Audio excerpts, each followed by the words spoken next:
All right.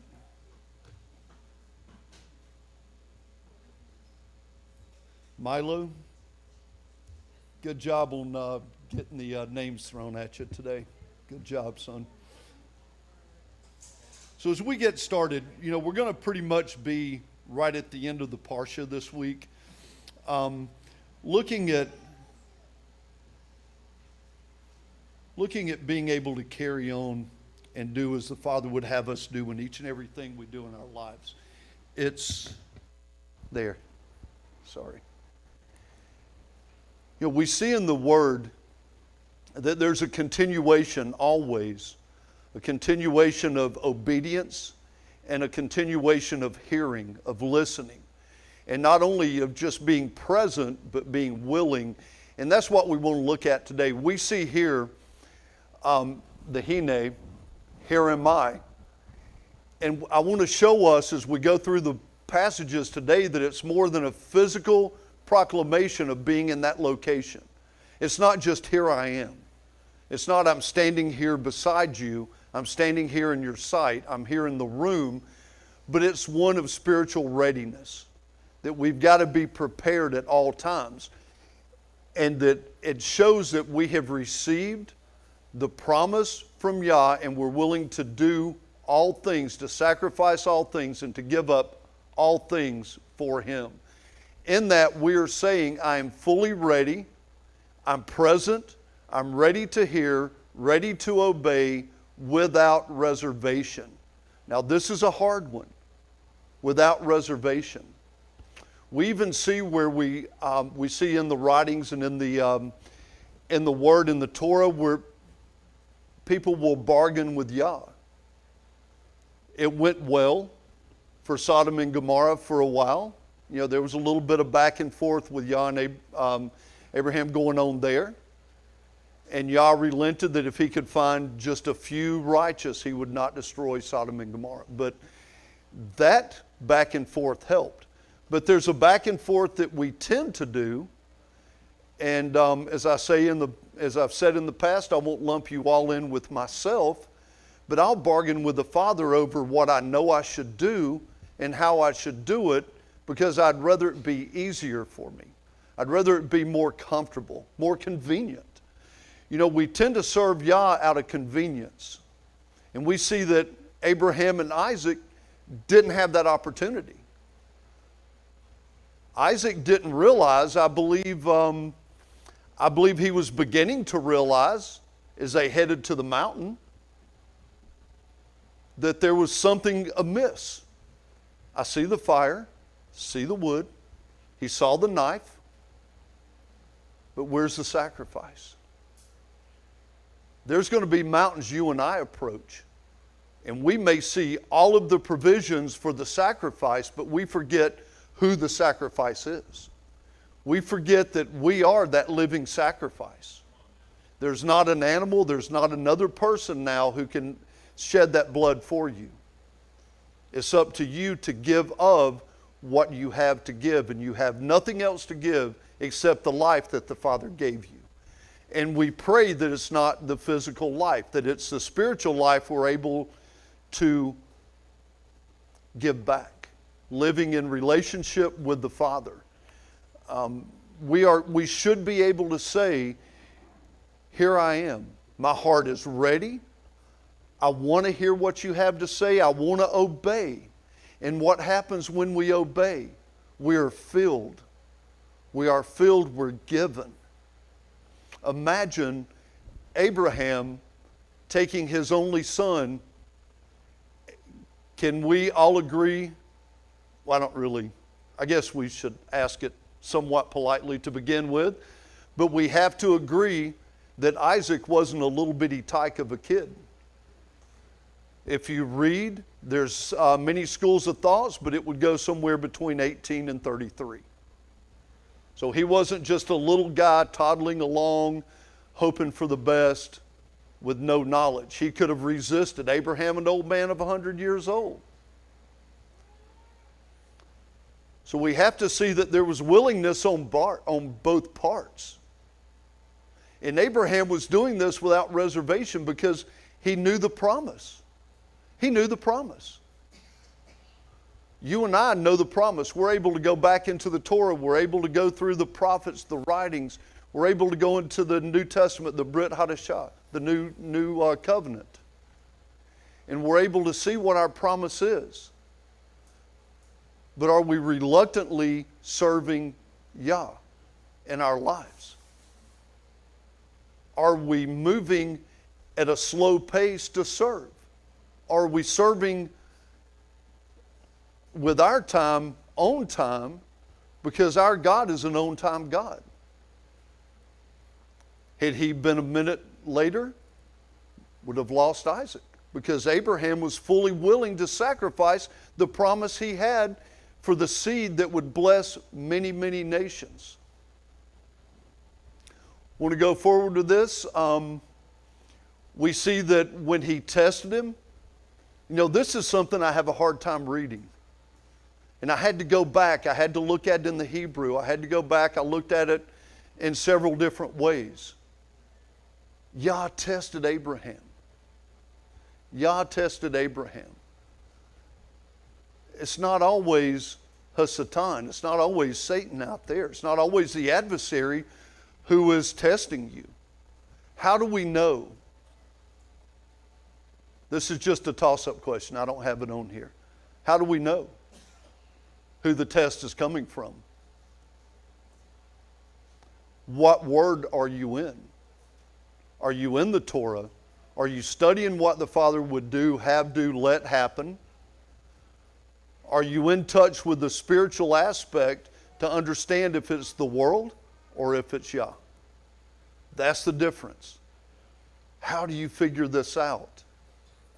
And it shouldn't be a quick decision always. Abraham heard the voice and he said, "Here I am." And he got the word that he had to take his only son to Mount Moriah. And what gets me is when I read that passage and it's talking about, it says he was 3 days out. And he looked up and he saw the place that God had designated. 3 days out. So it was not a short journey. This was not going out into the backyard and around the corner. He had to make this journey with the one who was the promise to bless the world, to make his seed numerous as the sand, as numerous as the stars. Yet he was willing to make that long journey. It wasn't from breakfast to lunch. It was days. And he had to do it willingly, go forward. And in doing that, when he called out and he said, "I'm here," that to him meant, "Father, I'm fully present and I'm ready to go. Let's pack up the bags. Let's get the wood. Make sure we have the sharp knife. Make sure we kindle the fire." And he carried on. Went to give his only son. It said Abraham took the wood for the burnt offering, packed it, carried it on. Isaac carried it up. Can you imagine? Can you imagine? We worry when it gets a little hard for us. The load gets a little heavy. Things get a little hard around the house, get a little hard at work. Maybe your family ignores you, your friends ignore you. And you start worrying. You know what? You might be carrying your own wood. You might be having to bear that burden that's been set up for you. But as Milo read for us, as he reached out his hand to slay his son, the angel called out and said, "Don't. Do not harm the boy." He understood that voice. He understood that voice. He stopped immediately. He didn't hesitate because he knew that provision was going to be there even if he had to go all the way to the altar, even if he had to even if he had to build the fire at the altar, even if he had to bind his only promised son to sacrifice. He knew the Father would provide. And in seeing that, if we look at his hines, his here am I moments, it says Yah tested Abraham And Abraham said, I hear your call and I'm willing. In 22:7, when Isaac called out to Abraham, what did he say? Here I am, son. Here I am. Abraham was saying, I hear your call and I am present here with you. Reassuring, and he was compassionate to his son of promise, even though he knew what the end goal was said to be. In Genesis 22:11, when the angel of Yah stopped him, he was willing to be redirected by the voice of Yah. He was willing to hear from the messenger about the redirection of his steps and actions. And he said, I will act. And he acted in obedience to Yah's word. How quick are we to change our direction? I have to wonder that for myself so many times. But looking at these three here am I moments, we saw that he was hearing Yah's call. He showed love through obedience. I mean, he could have began to have an anxious, angry heart and turned against his son, knowing his son was going to be sacrificed towards Yah. But he kept moving. And he was yielding when Yah redirected him. He was ready to go in a different direction. And this shows faith in action. Not belief alone, because who else believes? The demons believe, right? Yet they don't obey. But that action alone, that faith, that trust, let's call it trust. Trusting in Yah to do what He said He would do.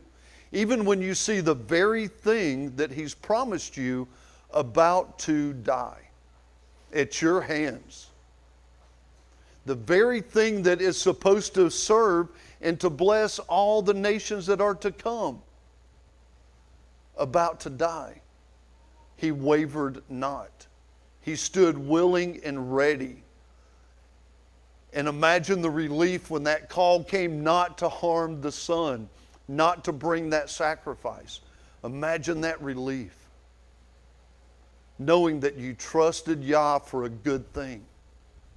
That when He redirected, it was out of love, out of compassion, but not only that, out of promise and out of the covenant that we spoke about last week in the Parsha, when it said He alone, He put Abraham to sleep after Abraham divided the animals, split them in two, laid them apart, made the path, kept the birds away from the sacrifice, the birds of prey. And then Yah walked that covenant path alone. By Himself only could He swear. Could He create that covenant. And then we look at, with Yah testing Abraham's faith. He was doing it not to break him down, but to reveal the depth of his own trust. I like the word faith. I'm going to mix it up here and use trust a whole lot. You see, this morning when I came in, like I do every Shabbat, I didn't crawl up under this and look and see if the wood was still up under the plywood and it would hold me up when I stood up. I didn't check the screws to see if they were still screwed in. I didn't kick it and make sure it was still solid. I trusted that when I stepped from that floor to this floor, I would remain standing. But we fail sometimes to trust Yah on the platform He has built for us, the foundation He has set for us. We tend to fail to trust Him enough to step on out and do what He tells us to do. To be able to walk in that, we'll give it faith this time. Walk in that faith, that trust. Having that knowledge that no matter what comes to try to wreck our foundation or tries to sway our soul, we have that promise of hope, of peace. Because He's a compassionate God. He said He wished all men would turn to Him, would come to Him. And we see that Abraham's covenant heart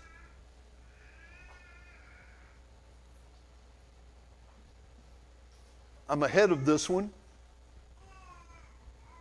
We see that his covenant heart allowed him to do that. And it's not because he knew of Yah. It's not because he had heard about Yah. It's not because someone had given him a little pocket Torah and he read through it at some point. It's because he knew the Father of the covenant. He understood the Father of the covenant. He understood that he could swear by nothing else, and through his promise, nothing would fail. And it's that faith. We know that Yah acts out of love, out of compassion. And we have to trust. We have to believe. And when we trust, doesn't that go out to others also? Through our blessings, shouldn't someone else be blessed? The joy that we find in times of trouble, do we not come here and share it? Do we not share it with our friends? Because I'll tell you, when I have a bad day, I'll find someone to talk to about it. Real quick. But I have to find time to talk about the things that are good too. To put that witness out. To bring that witness to someone else so they too can overcome. They can see that that faithfulness and that covenant and the faith and the trust I have in the Father can go out to others. I want us to go through and look at a few other areas where someone had to be obedient. Someone had to step up and do the right thing. Just as where Yah said, his messenger said, don't touch the boy. Don't sacrifice him. So not only was that almost a resurrection, because he was as good as dead. He was as good as dead as far as Abraham was concerned. But he knew that one, it wouldn't happen, or two, he would be resurrected. He had that faith. Man, do we have that faith today? I pray more and more that I have that strength and that faith. Let's go to the prophet Elisha for a minute.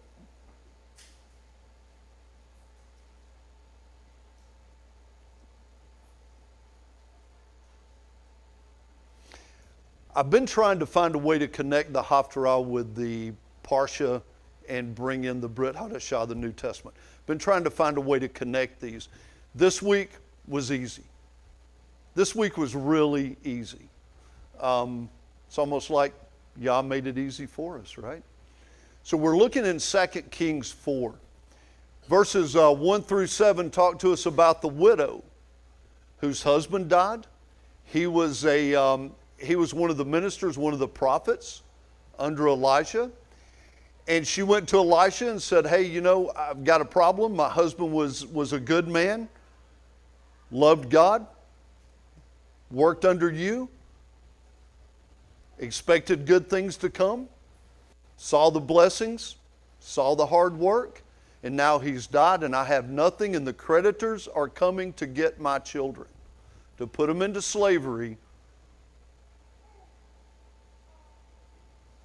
to pay the debts. Elisha gave a simple command.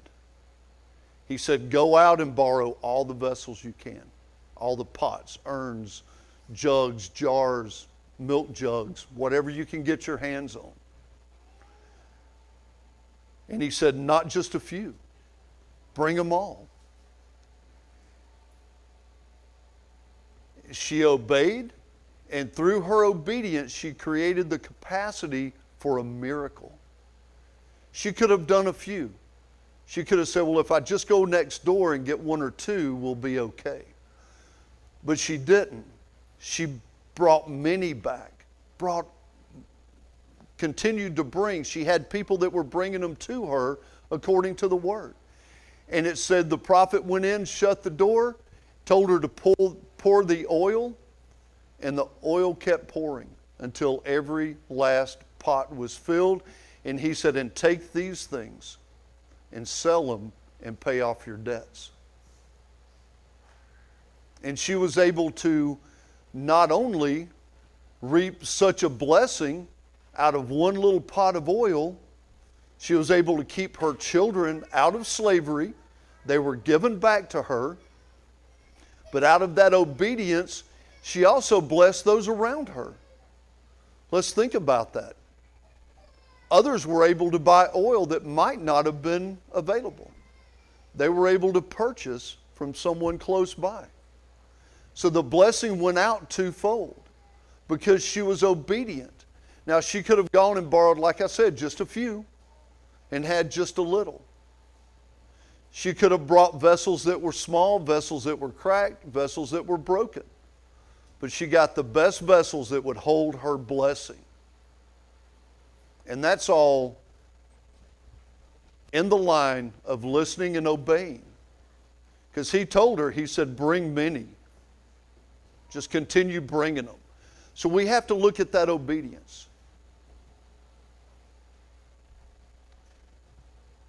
If we have the vessels, the Father will fill them. If we have the capacity, the Father will work with us. If we have the ability to allow Him to do so, He will do good things with it. If we're full of ourselves, how are we going to be full of Him? How are we going to allow Him to fill us if we've got the world packed deep in? You see, we don't typically take a little bit of the world. We'll take a lot of the world because a little will come in and a lot more will follow. Parable about that Yeshua talks about, right? So we have to be careful that we're empty and we're willing and we're available for the Father to fill us. Otherwise, it said that spirit, remember that Yeshua talked about? This one spirit came back and brought 7 more even worse with them. So we have to be careful what we're allowing. Let's look at the Shunammite woman. Let's talk about this lady first. So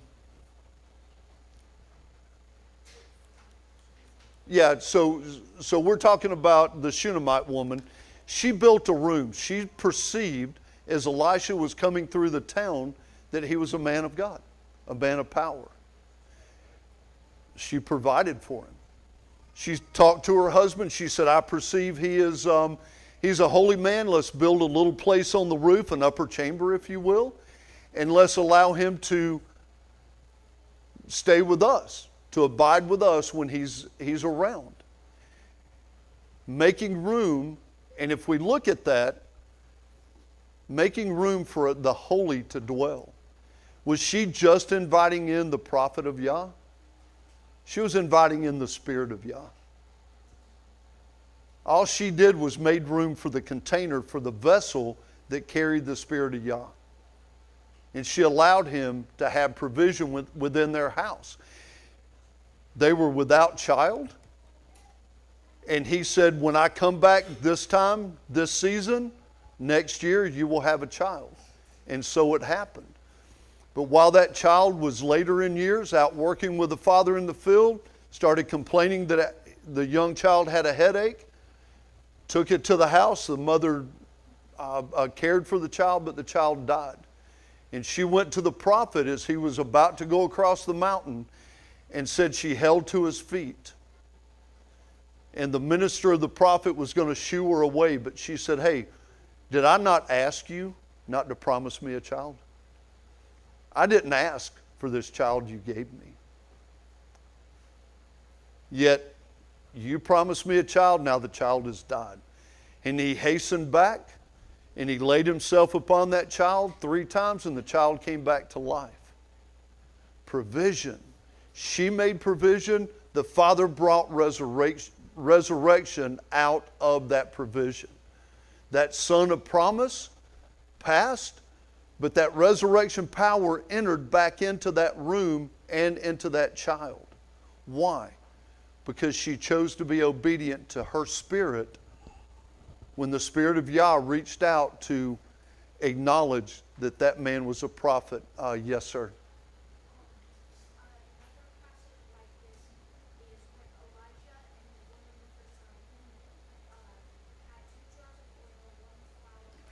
That's the one we just did.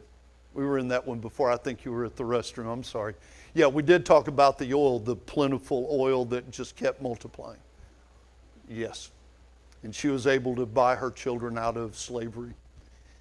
So we see that promise. It's a reward out of obedience. And it's not, Eric, do we have a mic set up for Shoshana? Shoshana. I'm sorry. You turned on. Hang on. You're good to go.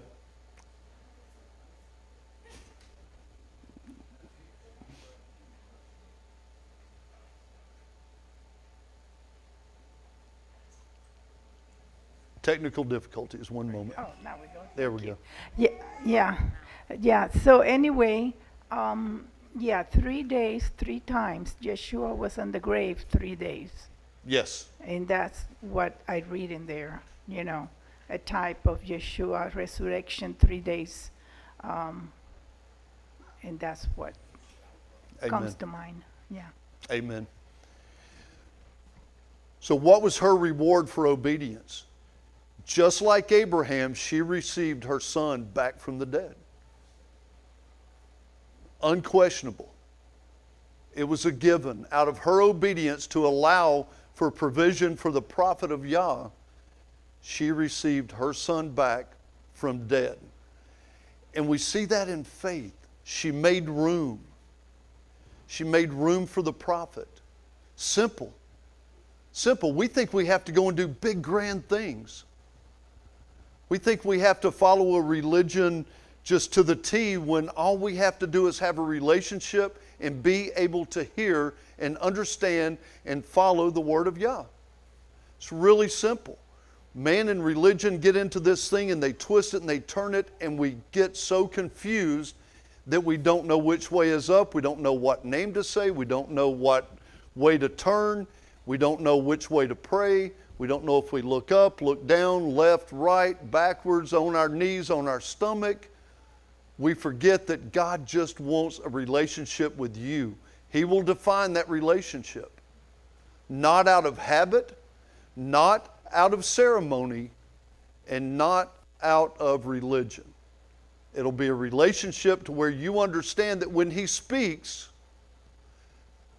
just as when Abraham did not swing the blade, he knew it was God's voice.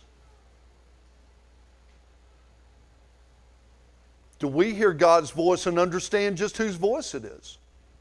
Are we trusting in His words even through our loss? It's easy to trust when we're blessed. Man, it's easy to trust when that new contract comes through, that new job starts. You sign the papers for the new car, maybe not so much, because you still have to pay for it. But when things are working for you, it's easy to follow Yah. But when He says, take this that I promised you and sacrifice it and you're never going to see it again, that's when we go, maybe not. Maybe this isn't, is that the voice of Yah I hear? That's when we question. But let me tell you, if you're in your Torah, if you're in the Word, if you're seeking the Father each and every day, you will know His voice when He tells you the direction that He has for you to go in. But we see that in Hebrews 11, I'm going to wait. I have some notes that I want to hit before we do that. Let's go forward with it. Hebrews 11, it says, by faith, Abraham, when he was tested, offered up Isaac. He had received the promise, but he went forward, ready for the sacrifice, and Yah gave him back to him. As I said before, he was good as dead. If Yah said it, Abraham believed it, he was going to accomplish it. There's days that I don't want to give, I feel regretful about not giving the time that I need to give in prayer. I don't want to sacrifice that extra 5 minutes that I would breathe out a quick prayer sometimes. When I have to realize that to really get in there in that relationship with Yah, I have to put the time. It can't be a 5-minute quick prayer. Are there 5-minute quick prayers? Yes. How about that listening? Those prayers that I have that are 5 minutes, I'm telling God how to fix my problems. Explaining to Him how it could all work out for both of us. He wouldn't have to listen to me whine and moan. But I don't take the time to listen to Him. But because Abraham understood that he would either continue to have Isaac, or because he knew that Isaac would be raised back if he did sacrifice him, whatever the balance was, he trusted. He was willing to do it. Willing to turn loose. And as he received Isaac back from the dead, the Shunammite woman received her son back through obedience and faith. And we have to look at what that means to us. If we make room, if we bring empty vessels, and if we trust, even through loss, there is a reward. This is not a gospel of get and grab and have and progression, but Yah wants to bless us. He really does. Peace, love, His compassion, not wealth. If you have it, that's great. As long as it doesn't rule your life. But He wants you to have the things that you can trust in. The things here we can't trust in. My truck may not make it home tonight. The power company may not be able to supply power next week. The water department may shut off the water at the source. We never know what government's going to do. But we know what Yah's going to do. He's going to look to effectively bless us if we look for that blessing in what He does. If we look at, let's look at Samuel really quick. We're going to gloss over this one a little quicker.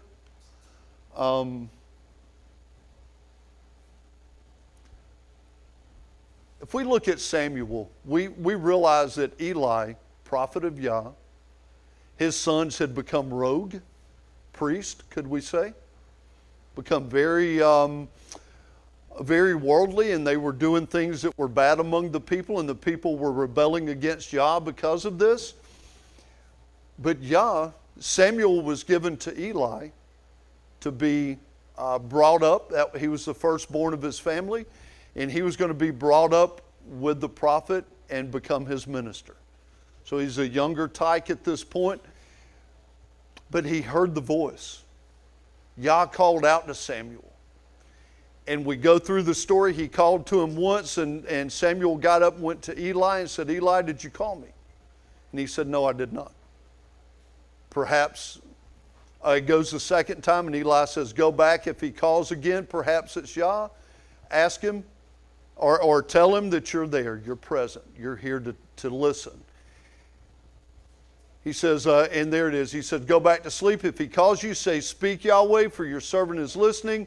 Samuel went back and laid down in his place, and Yah stood and called to him again, and he said, "Speak, for your servant is listening." And Yah said, "Behold, I'm going to do something in Israel at which both ears of everyone that hears it will tingle." You guys, take some time. I was going to go deeper into this. Take some time and read 1 Samuel 3. Read 2 and 3. See, because of man's self-importance and self-serving and love of themselves, what it cost the people at the time. And it cost Eli. And Eli knew. And the one thing I want us to take out of this, if you read further, Eli said, "Tell me what Yah said." to a young boy. To a young boy. Said, tell me what Yah said. Don't leave anything out.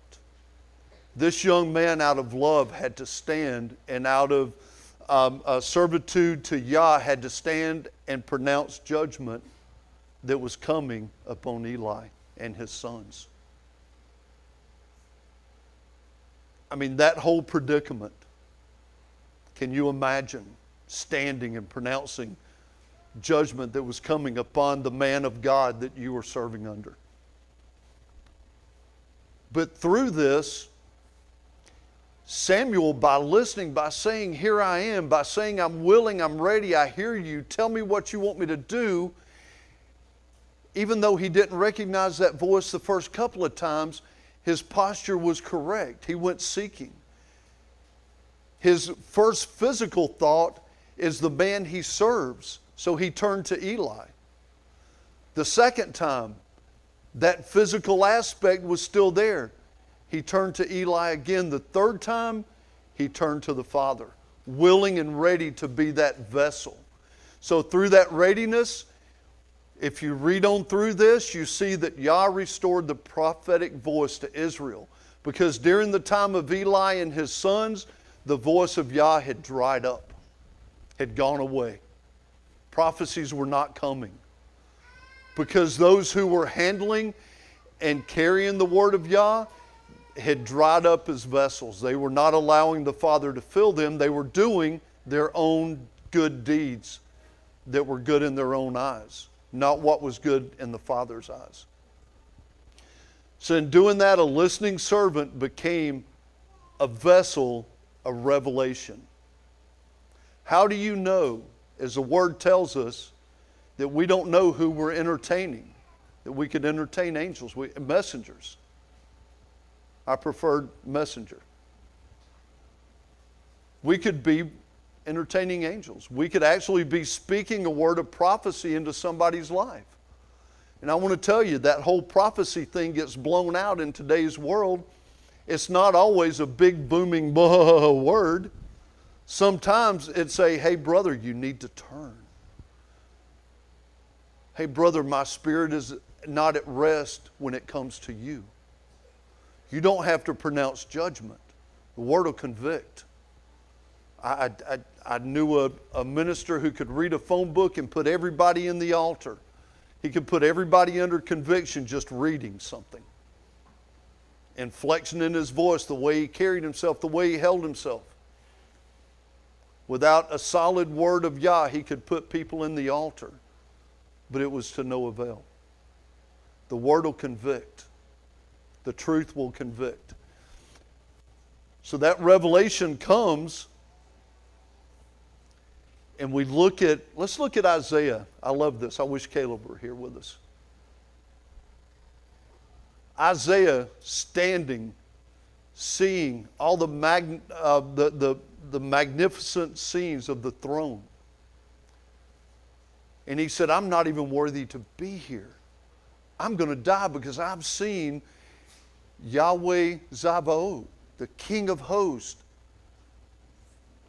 And one of the seraphim flew, touched his lips with a coal.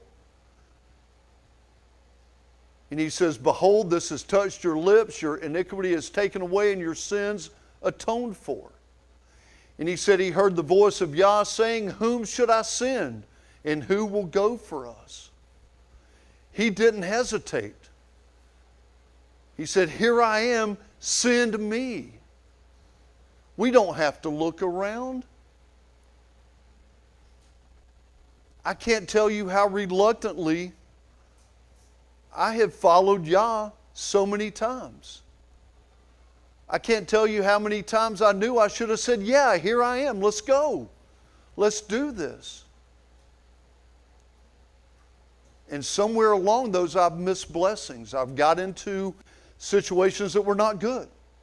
But he volunteered knowing the cost, and his obedience and not being selective. He didn't say, well, I'm here, what are we going to do?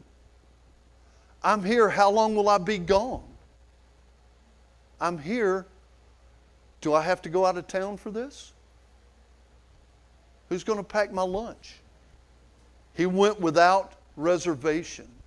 He went without asking. He just said, here I am, let's do it. He surrendered to that purpose.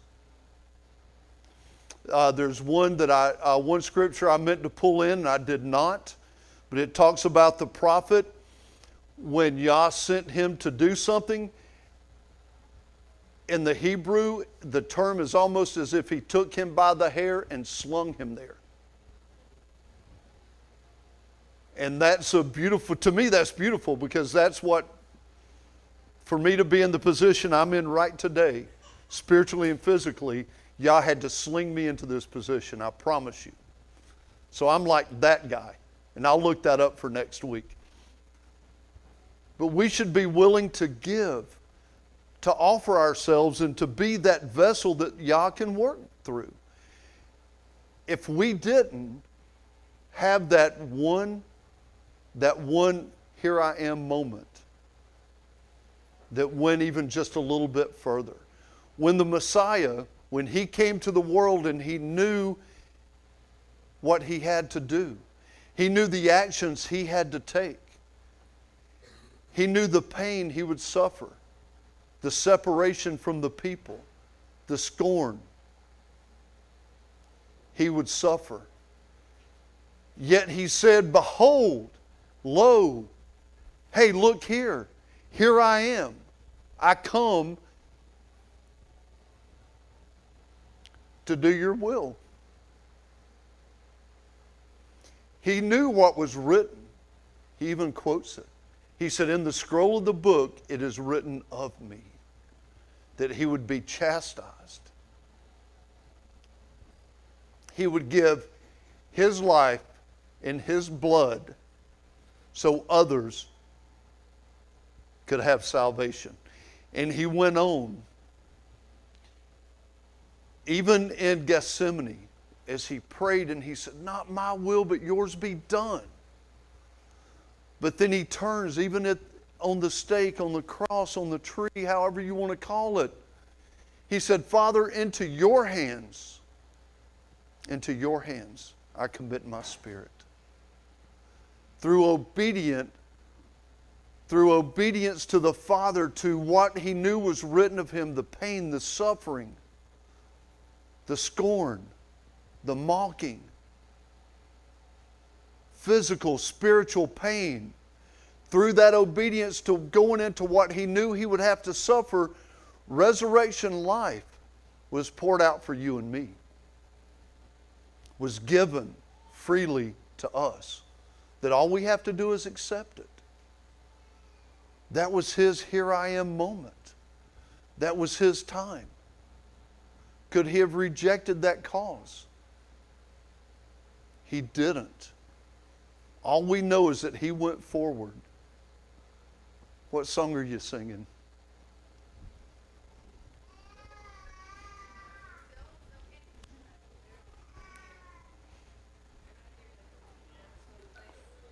That's good.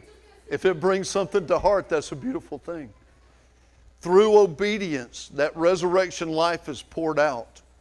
If we look at the next step that it brought us to be able to hear. When Yeshua presented himself to the Father, if we look in Hebrews 2, we're going to drop right down to 12. He said that all those who were sanctified in 11, all those who were sanctified are sanctified through one. So he's not ashamed to call them brothers and sisters, talking about Yeshua. He said, Yeshua says, I will proclaim your name to my brothers and sisters. In the midst of the congregation, I will sing praise to you, to Yah. And again, Yeshua said, I will put my trust in him. And again, here am I and the children Yah has given me. We're brought along through that here I am. We're brought along through that moment of submission, of obedience, of giving up what he knew was going to be a horrible thing. And we're getting close. I'm going to have to just push through some of this. We see Ananias. Let's talk about the fear there for a moment.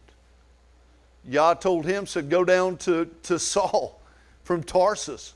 And I want to say this, in this passage, the way it says,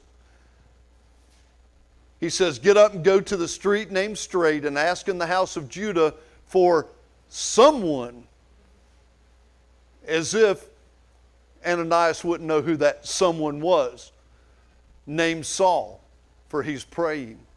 Go down because he has a vision that you're coming to pray for him and heal him.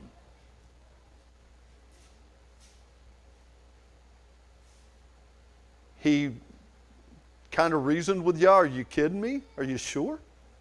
Is this really you talking to me? He's killing people. He's imprisoning people.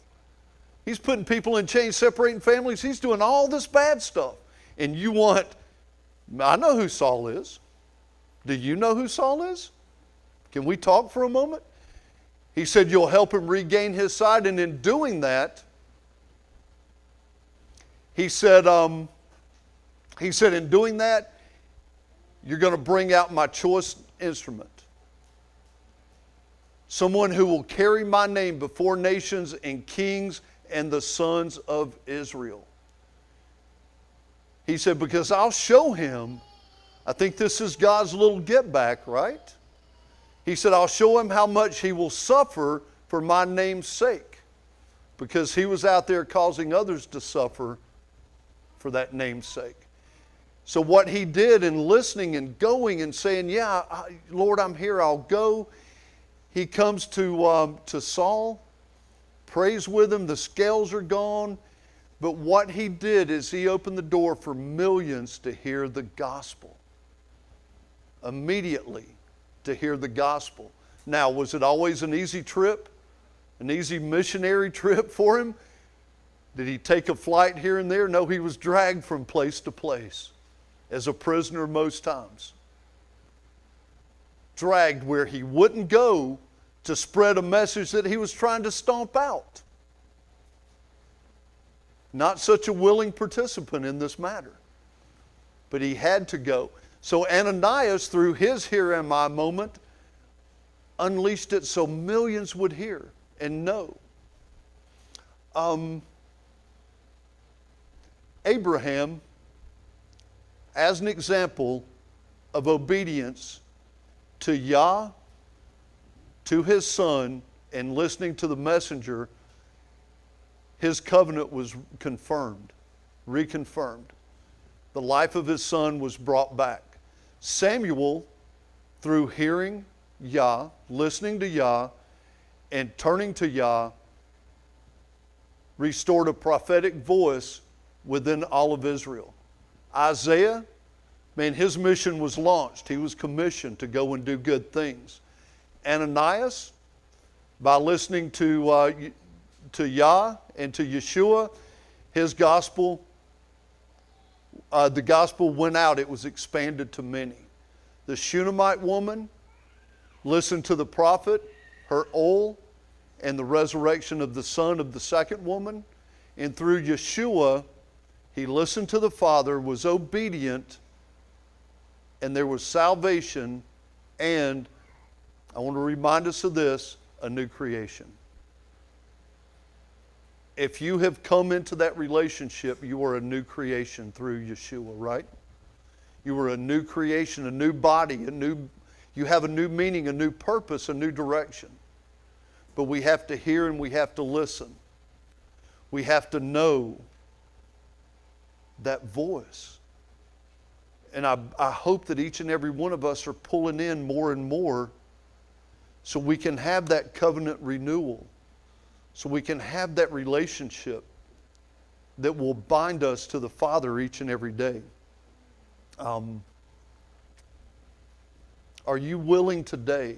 Am I willing today? Are we willing today as people who follow, seek, and want to be a part of that salvation process?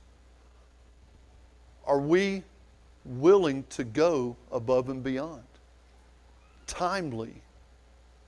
Are we willing to act on time? Are we willing to move as soon as the word comes?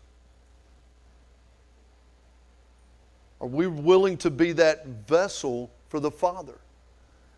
We have to ask ourselves, when Yah calls, do we hear? He knows our name. Do we hear, and is our heart ready to say, here am I? Are we bringing Him empty vessels that can be filled with His Ruach HaKodesh? Are these vessels empty of pride, fear, self-will, self-serving? I mean, there's so many self things that get packed within us that Yah can't work. We have to empty that out. Are these vessels ready to be filled with faith or trust, wisdom, and spirit? Man, that wisdom part is a big hinge. If you're not following in the wisdom, you're just going after everything that can break us, that can carry us in the wrong direction. And why do we do this? We said it earlier. There's only one thing we have. There's only one vessel we have to give back. I can't say, yeah, you know, I'm trying so hard. My life seems to be a mess, but I'm going in the right direction. And I want you to take Eric Lovelace as a sacrifice for me. No. Eric's going, wait, no. Please, no. I can't offer up anyone else to do anything for me. All I can do is stand under the blood of the Messiah who gave in willingness, in obedience, to bring us that salvation. Romans 12:1 tells us that, reminds us of that. Tells us to present our bodies a living sacrifice, holy and acceptable to Yah. Not because this is something that'll get us by, but it says it's our reasonable service. Are we there today? Are we willing to give in reasonable service to the Father? We're going to close in going back to Abraham. Out of obedience, as we've seen in the lives of the Shunammite woman, the woman who built a room for the prophet, Isaiah, Samuel, Yeshua, as we've seen that obedience releases life, spiritual life within us and a promise to others who see it. It may be a test to us. It may be a test to us. But if we are letting the obedience overflow, it's going to become a testimony. And it's not going to be something that is going to carry us into wavering, but it should be something that carries us into standing strong. Honoring the Father through what we do. Giving back the only thing we have. It's not legalism. I hate that word. I hate that people throw it around and tell us we don't have to follow the commands because it's legalism. Yah told Abraham. He said, I will richly bless you, bountifully multiply your seed, like the stars of heaven, and like the sand that is on the seashore. Your seed will possess the gate of his enemies. In your seed, all the nations of the earth will be blessed because you wore the right clothes to Shabbat service. Because you drive the right pickup truck, Ram. Because you have the nicest boat and you invited the pastor out to go fishing one Sunday. No, he said, I will bless all the nations through your seed. I will bless you bountifully. Expand your seed because you obeyed my voice. Very simple. Today, I encourage everyone to listen for that voice. Know that voice. Get into your prayer closet. Get into your time away. Don't just talk to God. Listen. Let Yah talk to you. Know that voice. Understand. Learn that voice. and be ready to obey.